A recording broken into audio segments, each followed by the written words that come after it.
That people should believe Highgate to be haunted is no surprise. Graveyards and cemeteries are fertile ground for folklore, and stories of the restless or malevolent dead are hardly new.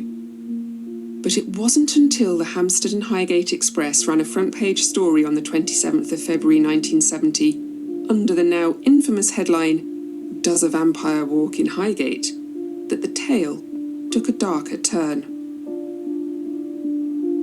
In this article, Sean Manchester was quoted as saying about the desecration of graves by Satanism, "I'm convinced that this has been happening in Highgate Cemetery in an attempt by a body of Satanists to resurrect the king vampire." On Friday the 13th of March 1970, after a televised interview featuring both Farrant and Manchester, a crowd of would-be vampire hunters and curious thrill-seekers descended on the cemetery. They scaled the walls, roamed the grounds and had to be dispersed by police. Manchester later claimed to have found evidence of black magic rituals, symbols daubed in strange places and desecrated coffins, a claim that seemed to gain credence a few months later. Because on the 1st of August 1970, 3 schoolgirls discovered the headless, charred remains of a woman's corpse outside a broken vault. By this time, the relationship between David Farrant and Sean Manchester had completely broken down. Despite news reports suggesting both still had ties to the British Occult Society, their rivalry was now front and centre, and Highgate Cemetery was their battleground. Manchester interpreted the desecration of the woman's body as a further attempt to resurrect the king vampire. Meanwhile, Farrant continued his investigations at the site. On the night of the 17th of August 1970, he was arrested while vampire hunting within the cemetery grounds. Though cleared of wrongdoing, he recreated the scene, with crucifix and wooden stake in hand, for an article in the Evening News that October. At the same time, the BBC's 24 Hours programme arrived at Highgate to cover the growing sensation.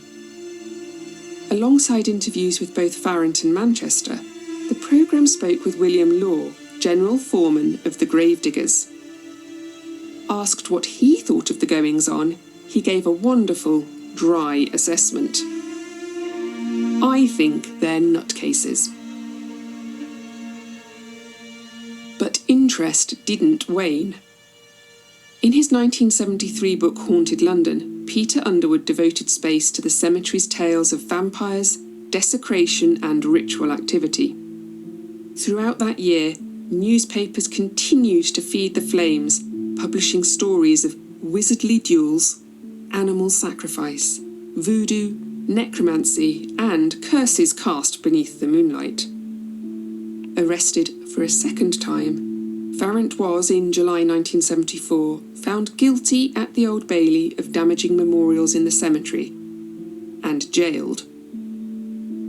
In 1975, Underwood edited The Vampire's Bedside Companion, which included a chapter written by Manchester on the Highgate vampire.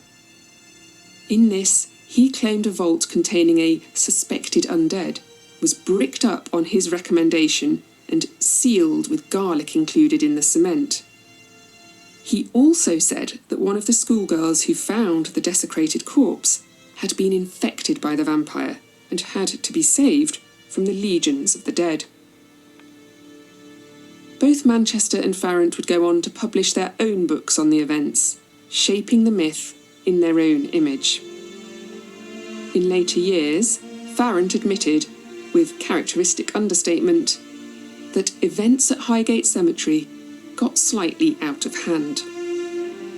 As for Manchester, now Bishop Manchester, he appeared on television as a vampire expert and exorcist, reaffirming, in an episode of True Horror with Anthony Head in 2004, his belief in vampires and claiming he had defeated the last of the primary source of the vampire contagion at Highgate Cemetery. The Highgate vampire has since passed into the realm of London folklore. I absolutely believe in the existence of vampires. There's no question or doubt in my mind. It's part of my theology, because if I'm to believe in angels, I must believe in fallen angels, and these are called demons. And if I believe in the supernatural, and I do, and if I believe in what the Bible teaches, which I do, then to believe in vampires is just a small part of that. In 1969, Bishop Manchester discovered startling evidence of vampire attacks in Highgate Cemetery. As far as we know, it has only physically attacked one male person who has passed by the gate, but there are others who amply attest to have been visited by it in their beds at night. One of these victims was Elizabeth Vaudewa. Myself and a girlfriend, and we were walking down, and we established that this was the time we both saw, where there's a graveyard in front of you, and the graves were opening up, and people were rising. Elizabeth's boyfriend at the time, Keith McLean, began noticing changes in her. There was an exorcist moment, and I was lying in bed, and I woke up in the middle of the night, and a very deep voice, almost a male voice, came out of her mouth saying, "I'm going to bring both of you down." So I was doing a lot of praying.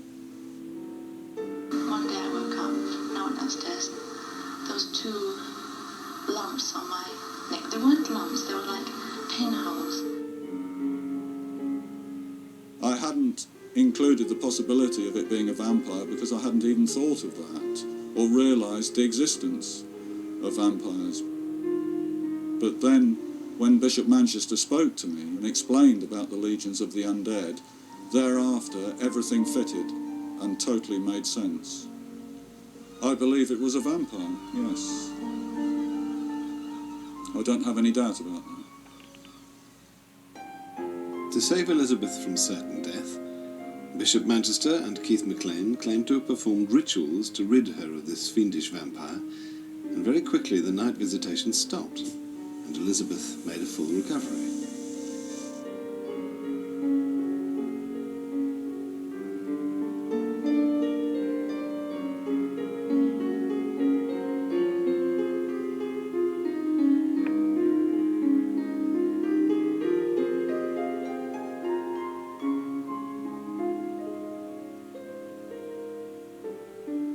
The hunt was now on for the resting place of the Highgate vampire. It was finally tracked down to the bowels of a neo-Gothic derelict mansion on the borders of Highgate, where, after much drama, we dragged the contents of the casket out to the rear of the garden and cremated all therein. And that was indeed the last of the primary source of the vampire contagion at Highgate Cemetery at the beginning of 1974. The vampire is the antithesis of life. It is a disgusting and filthy parody of the redeeming blood of Christ. It can only bring death, misery, and worse, the contamination of the soul. More than 500 years after St. Modwenna, the English were again terrified by the undead. This vampire wasn't a peasant returning from the grave, but a count from Transylvania named Dracula, who stalked the literary imagination of the Victorian era.